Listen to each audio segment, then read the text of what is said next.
teman-teman, tahukah kamu bahwa peran public relation bukan hanya sekadar membangun citra positif loh, tetapi juga menjaga kepercayaan dan integritas. Jadi, video ini kita akan membahas terkait langkah efektif public relation untuk menuju yang integritas dan profesional yang sesuai dengan kode etik profesi. Mengapa ini penting? Karena dunia public relation bukan hanya sekadar seni berkomunikasi, tetapi juga tanggung jawab moral. Jadi, buat teman-teman yang mau menjadi public relation yang profesional dan integritas, simak video ini sampai selesai ya. Yuk, mulai langkah efektif untuk menuju public relation yang etis dan efektif. Jadi, dalam langkah kegiatan atau manajemen PR, tahap pertamanya adalah fact finding. Fact finding itu sendiri adalah proses pengumpulan data dan informasi yang relevan untuk memahami kondisi dan kebutuhan publik. Tujuan utamanya adalah menemukan fakta yang akurat dan mendefinisikan masalah yang dihadapi. Pada tahap ini, fokus kita adalah mengetahui situasi dan opini publik terhadap langkah yang akan diambil oleh organisasi. Apakah langkah tersebut akan mendukung atau menghambat kegiatan perusahaan? Data dan fakta dapat diperoleh melalui survei pendapat, baik internal maupun eksternal. Konsultan public relations harus memperhatikan perkembangan sosial, politik, dan ekonomi, mengumpulkan data untuk diolah menjadi informasi, menganalisis informasi untuk kebutuhan organisasi, menyediakan informasi yang cukup kepada setiap unit organisasi, menyempurnakan informasi yang kurang lengkap, serta mendokumentasikan dan mengclipping informasi dari media massa. Proses dalam tahapan fact-finding meliputi yang pertama penelitian dan analisis. Ini menyelidiki pengetahuan, opini, dan perilaku pihak terkait, serta menganalisis pasar dan kompetitor. Yang kedua, stakeholder mapping, yaitu mengidentifikasi pemangku kepentingan yang berpengaruh, seperti karyawan dan konsumen. Ini membantu dalam memahami potensi dukungan atau tantangan dari masing-masing kelompok. Yang ketiga, ada pengumpulan informasi. Melakukan riset komprehensif melalui wawancara, observasi, dan studi kepustakaan. Informasi yang dikumpulkan digunakan untuk membuat keputusan yang tepat tentang program public relation. Langkah selanjutnya setelah fact finding yaitu seorang PR perlu untuk melakukan planning program aktivitas PR loh. Nah, planning program aktivitas PR itu apa sih? Planning program aktivitas PR adalah proses sistematis merancang dan melaksanakan kegiatan komunikasi untuk membangun serta menjaga citra positif perusahaan di mata publik. Seorang PR sebaiknya memiliki kemampuan analisis yang tajam, komunikasi yang efektif, dan strategi yang matang untuk membangun citra positif perusahaan. Nah, berikut ini merupakan langkah-langkah planning program aktivitas PR yang bisa teman-teman terapkan. Yang pertama, melakukan analisis situasi. Dalam dunia PR, kita harus memahami bagaimana posisi perusahaan di mata publik. Ini membantu kita membuat strategi komunikasi yang tepat. Lalu yang kedua, menentukan tujuan. Seorang PR harus menetapkan tujuan yang spesifik, terukur, dan realistis agar program memiliki arah yang jelas. Selanjutnya yang ketiga, identifikasi masalah. Seorang PR wajib mengenali masalah dalam komunikasi antara perusahaan, karyawan, dan masyarakat. Dan yang keempat, mencari solusi masalah. Menjadi seorang PR itu lebih dari sekedar menyelesaikan masalah loh teman-teman, sehingga diperlukan rencana solusi yang tepat. Dan yang terakhir yaitu penentuan program. Untuk menentukan program kegiatan, seorang PR perlu menentukan target yang sesuai, memilih staf yang kompeten, dan sesuaikan dengan kemampuan perusahaan. Oke teman-teman, selanjutnya bagaimana sih pemilihan media, teknik, serta waktu kampanye?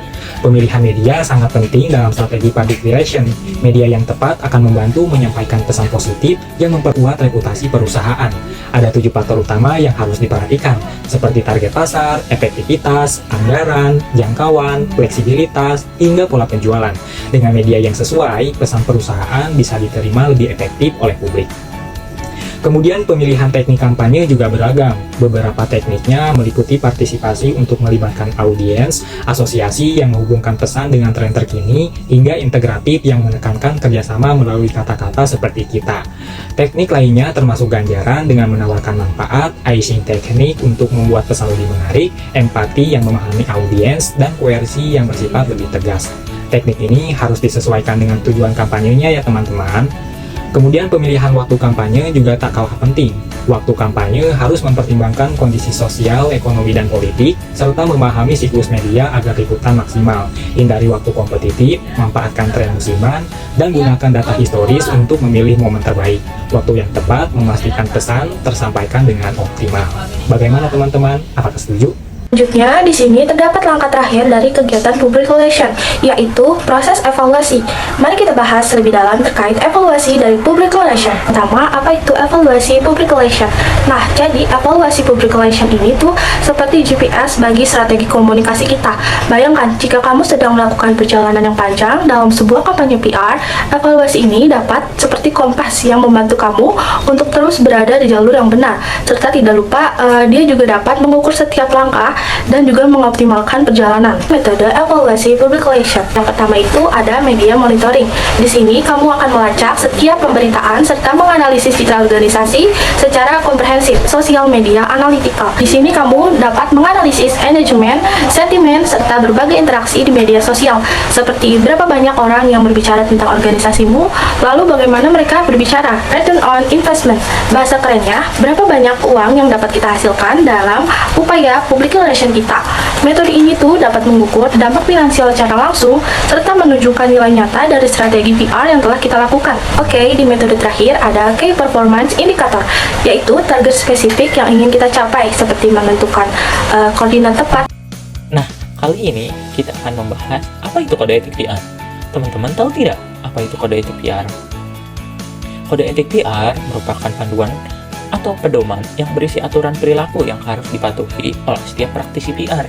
Pedoman ini bukan sekedar aturan biasa loh, melainkan panduan moral dan profesional yang menentukan bagaimana seorang PR harus bersikap dalam menjalankan tugasnya.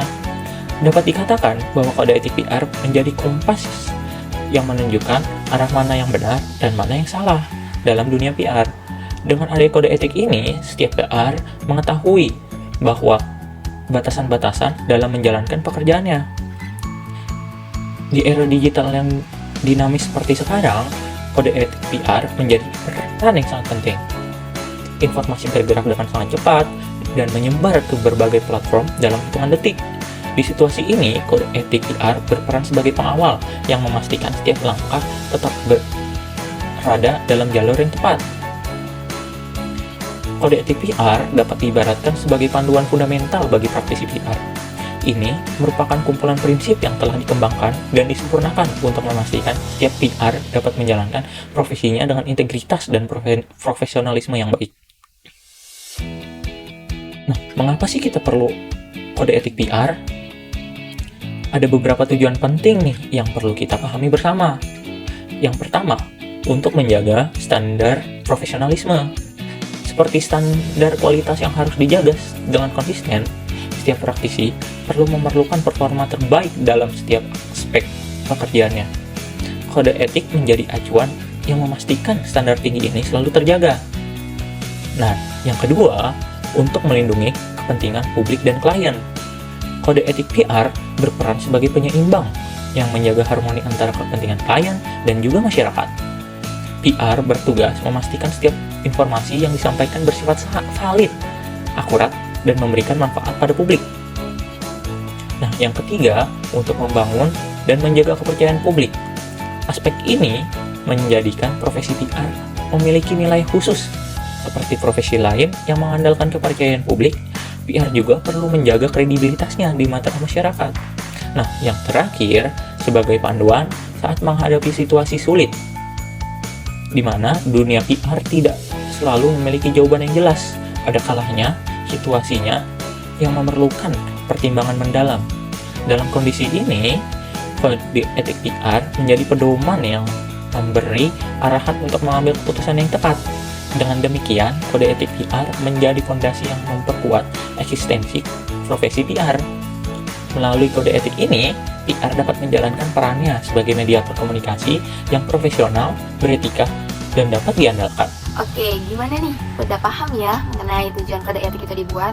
Selanjutnya, kita akan mengenal apa saja prinsip-prinsip etika profesi yang harus diterapkan oleh seorang public relation. Yang pertama, seorang public relation harus reliabilitas. Maksudnya, harus dapat diandalkan dalam menyampaikan informasi. Tugas ini tidak mudah karena miskomunikasi dapat menimbulkan kesalahpahaman. Akses informasi yang semakin bebas dapat menjadi keuntungan sekaligus kerugian yang harus dihadapi oleh staf public relation. Yang kedua, transparan. Menjadi salah satu prinsip etika yang harus dimiliki dalam profesi PR. Tanpa transparansi, masyarakat bisa kehilangan kepercayaan dan reputasi perusahaan. Keterbukaan informasi dapat berupa keakuran dan kejujuran dalam segala bentuk komunikasi. Yang ketiga, advokasi. Salah satu tugas utama public relation atau humas adalah mewakili kepentingan pihak-pihak yang diwakili. Tentunya dalam hal ini perusahaan atau organisasi yang diwakili harus berpihak karena ini penting dalam memberikan informasi, fakta, dan gagasan kepada masyarakat. Dengan menjaga advokasi, para profesional public relation dapat memajukan karir sekaligus menjaga reputasi positif bagi perusahaan. Tadi kan kalian sudah mendengarkan mengenai prinsip-prinsip etika dalam profesi PR. Selanjutnya itu ada tanggung jawab terhadap klien, publik, dan media. Yang pertama itu tanggung jawab terhadap klien, yaitu melibatkan menjaga kepercayaan mereka dengan memberikan layanan terbaik.